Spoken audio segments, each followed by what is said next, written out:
Hello everyone and welcome to Taiyari 360 YouTube channel. तो मैं आपको कुछ इंपॉर्टेंट कंसेप्ट्स सिखा रहा हूं जैसे पिछले 3-4 वीडियो से। तो ये आज हमारी मोस्ट इंपॉर्टेंट टॉपिक का फोर्थ वीडियो है। जैसे कि आपको पता है डीआई भी इसमें एक पार्ट है सी सेट में, बट डीआई के क्वेश्चंस काफी नहीं आ रहे हैं। तो इसका मतलब ये नहीं है कि 2024 में भी इस पे क्वेश्चन नहीं आ सकते हैं। तो उन सब चीजों को टैकल करने के लिए हमें क्या करना होगा कि थोड़ा सा ओवरव्यू हमें रखना पड़ेगा जरूर। ठीक, मान लीजिए इस साल आ गया तो तब क्या करेंगे। तो डीआई में अगर आप देखते हैं तो जस्ट लाइक जैसे ये इस तरीके से क्वेश्चन दे देता है। कई बार आपको क्या बोलता है कि यार देखो कि इसने बोल दिया कि एवरेज नंबर क्या होगा फीमेल टीचर्स का 5 डिस्ट्रिक्ट में। ये क्या दिया है कि डिस्ट्रिक्ट दिए हैं, मेल टीचर्स दिए हैं, फीमेल दिए हैं। तो एवरेज पूछा है तो सिंपल सीधा बता सकते हैं कि सर फीमेल टीचर्स को ऐड कर लेंगे और डिवाइड बाई 5 कर देंगे तो हमारा एवरेज पता चल जाएगा। तो उसने बोला कि रेशियो बताइए मेल और फीमेल का। तो सर कुल मिला के इनको आप ऐड करिए, ठीक, और इनको ऐड करना है, यानी कि मेल जो टोटल ऐड करके आए और फीमेल। मान लीजिए कि जस्ट एग्जांपल 4 नहीं आएगा लेकिन मैं लिख रहा हूं जस्ट एग्जांपल 4 मेल आए ऐड करके 6 फीमेल। तो रेशियो क्या आ गया सर 2/3। तो ये आप क्या कर सकते हैं, इनको ऐड करेंगे और सिंपल सीधा सा रेशियो निकाल सकते हैं। ये आंसर आप मेरे को कमेंट बॉक्स में भी डाल सकते हैं। तो सिंपल मैं आपको चीजें बता रहा हूं कि आपको कैसे करना है क्या नहीं। तो इसमें जैसे इसमें दिया गया है कि कई बार ये इस तरीके से दे देता है कि 3 कंपनीज हैं, ये उनका बोतल का प्रोडक्शन दिया है कि 2010, 11, 12 और 13 और 14 में इतना इतना प्रोडक्शन है। कि 2010 में जो फ्लेवर एक कंपनी है 40 लाख बोतल बनाती है, 70 लाख, ये 50 लाख, ठीक, हर एक का। अब वो उसमें पूछ लेता है कि एवरेज आपको बताना है कि 3 सालों का एवरेज निकाल लीजिए। तो आप मतलब मान लीजिए कि जस्ट लाइक जैसे क्वेश्चन तो मैंने इसमें डाल रखा है, ये आप इनका कमेंट सेक्शन में मेरे को आंसर भी दे सकते हैं, बट मैं जस्ट लाइक आपसे बोल देता हूं कि फ्लेवर ए कंपनी का आपको एवरेज बताना है। आपको एवरेज बताना है चारों सालों में, मतलब 5 सालों में, 1 2 3 4 5। तो कुल मिला के फ्लेवर ए कंपनी आप देखिए ये रहा सर 40, 60, 50, 45 और 75 ऐड कर लीजिए सर 100 हो जाएगा। ये कितना हो जाएगा 95। 95 और 75 कितना होगा सर, 95 में 5 ऐड कर दो तो 100, 170 हो गया। 170 और ये 100 कितना हो गया 270। सर 270 को डिवाइड बाई 5 कर देंगे, क्यों 5 सालों का एवरेज निकालना है। तो 5 5 जा 25, 5 4 जा 20, यानी कि 54 एवरेज आ गया। तो कुल मिला के आपको डाटा को इंटरप्रिटेट करना है, जो डाटा दिया है उसको यूज करके आपको आंसर निकालना है। सिंपल, तो इजी होता है, ऐसे जितना हार्ड नहीं है।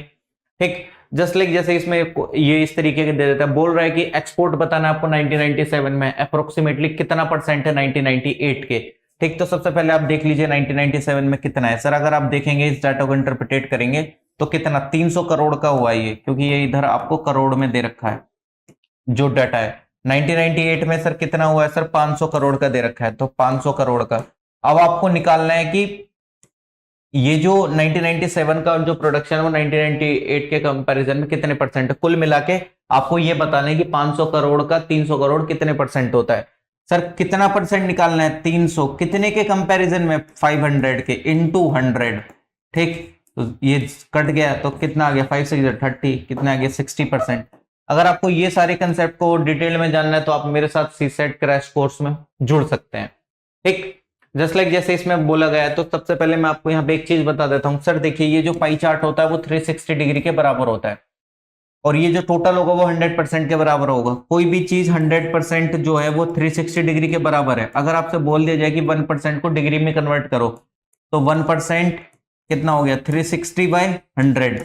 ठीक, तो ये इससे इससे कैंसिल हो गया, 2 5 10, ये 18 आ गया। तो यानी कि अगर आपको 1% को करना पड़े डिग्री में तो 18/5 से कर देंगे।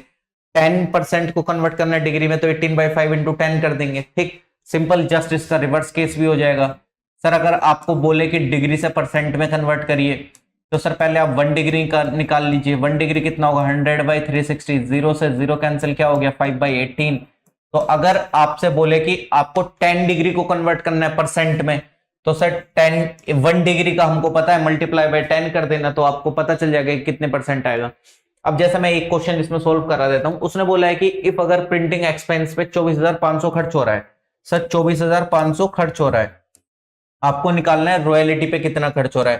सर कुल मिला के क्या दिया है, परसेंटेज हमने करा है कि सर 35% की वैल्यू मेरे को दी है 24,500 और मेरे से पूछा है कितना 15% की वैल्यू। तो सबसे पहले मैं 1% की वैल्यू निकाल लूंगा, 24,500 बाय 35%। ठीक, और मेरे को निकालना है कितने का, 15% की वैल्यू। 15% की वैल्यू निकालने के लिए मल्टीप्लाई कर दूंगा, क्योंकि 1% की वैल्यू मेरे पास है 24,500 डिवाइडेड बाई 35 इंटू 15। तो 5 3 जा 15, 5 7 जा 35, 7 से ही कितनी बार जाएगा, 7 से 21, 7 5 जा 30, ये कितना आ जाएगा 10,500। ठीक, तो कुल मिला के जो रॉयल्टी पे पैसा खर्च हुआ वो 10,500 हुआ। क्यों? क्योंकि 24,500 मेरे को 35% की वैल्यू दे रखी थी। ठीक, तो सिंपल आपको ये ध्यान रखना है। तो मेंसुरेशन का फॉर्मूला है, देखो क्वेश्चन तो पूछे नहीं गए हैं, बट फिर भी मैंने आपको दिखा देता हूं। आप ये फॉर्मूले का स्क्रीनशॉट लेकर याद कर लेना, अगर पूछ ले जाए तो आप सीधा सा आप क्या कर सकते हैं, उन क्वेश्चन को डील कर सकते हैं। तो मैं साइड में हो जाता हूं, आप इसका स्क्रीनशॉट ले लीजिए, इसका ले सकते हैं। जस्ट लाइक जैसे कई बार पॉलीगन पूछ लिया जाता है। पॉलीगन क्या होता है कि सर एक क्लोज्ड कोई भी क्लोज्ड फिगर होती है, कोई भी कुछ भी कितनी भी साइड हो सकती है, डजंट मैटर, बट वो क्लोज्ड होनी चाहिए। ठीक ठीक, लाइन होनी चाहिए सीधी। ये तो मैंने थोड़ी सी टेढ़ी हो गई है, बट हाँ सीधी लाइन होनी चाहिए। ठीक, तो अगर आपको निकालना हो सारे एंगल का सम एन साइडेड पॉलीगन का, तो n-2 इंटू 180। एन क्या है कि कितनी साइड है, हर एक एंगल निकालना है रेगुलर पॉलीगन का। n-2 into 180 by n, sum of all exterior angle कितना होता है 360 डिग्री। एन साइडेड पॉलीगन के कितने डायगोनल होते हैं, n(n-3/2)। मैं इस पे आपको प्रूफ करके दिखाता हूं। जस्ट लाइक मैं मान लेता हूं कि ये स्क्वायर है। ठीक, स्क्वायर में कितनी साइड है सर, 4 साइड है। अगर मेरे को निकालना हो कि एंगल का इसका कितना सम होगा, तो सर सबसे पहले फर्स्ट वाला फॉर्मूला लगाऊंगा। n की जगह 4 आ गया, -2 इंटू 180, कितना आ गया सर ये 360 डिग्री।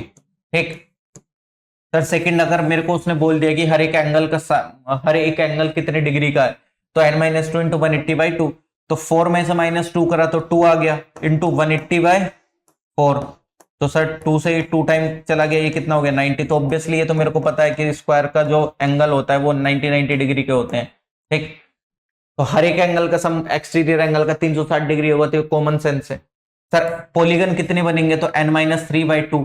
तो पॉलीगन निकालने के लिए मैं क्या करूंगा सर, पॉलीगन n की वैल्यू 4 -3/2। सर 2 से 2 टाइम कैंसिल हो गया, 4 में 3 माइनस करा 1, तो यानी कि 2 डायगोनल बनेंगे, चाहे आप बना के देख लो। ठीक, तो कई बार ये पूछ ले जाता है। अगर आपको ये सारे कंसेप्ट को डिटेल्ड में जानना है तो आप मेरे साथ जुड़ सकते हैं मेरे क्रैश कोर्स के अंदर में। 3D वाली कई बार फिगर पूछ लिया जाए तो आप फॉर्मूलेस का आप क्या कर सकते हैं, आप इनका स्क्रीनशॉट ले लो। ठीक, जिससे कि आपको इजी हो जाए अगर आपको क्वेश्चन को डील करना पड़े। वैसा भी PYQ तो है नहीं इसके ऊपर जो मैं कर रहा हूं। ठीक, तो स्क्रीनशॉट लेकर आप फॉर्मूला याद कर सकते हैं। क्वाड्रेटिक इक्वेशन पे कभी फॉर्मूला नहीं पूछा जाता है, बट अगर आपसे क्या होता है कि कैलकुलेशन करते हुए किसी क्वेश्चन की तो बीच में क्वाड्रेटिक इक्वेशन बन जाती है, तो मोस्ट कॉमन फॉर्मूला आपको पता होना चाहिए। तो अगर इसका स्क्रीनशॉट लेना है तो ले सकते हैं। जस्ट लाइक a + b का स्क्वायर क्या होता है, a² + b² + 2ab। Most common formula आपको रटे हुए होने चाहिए। तो चलिए ठीक है, थैंक यू सो मच, मिलते हैं नेक्स्ट वीडियो में।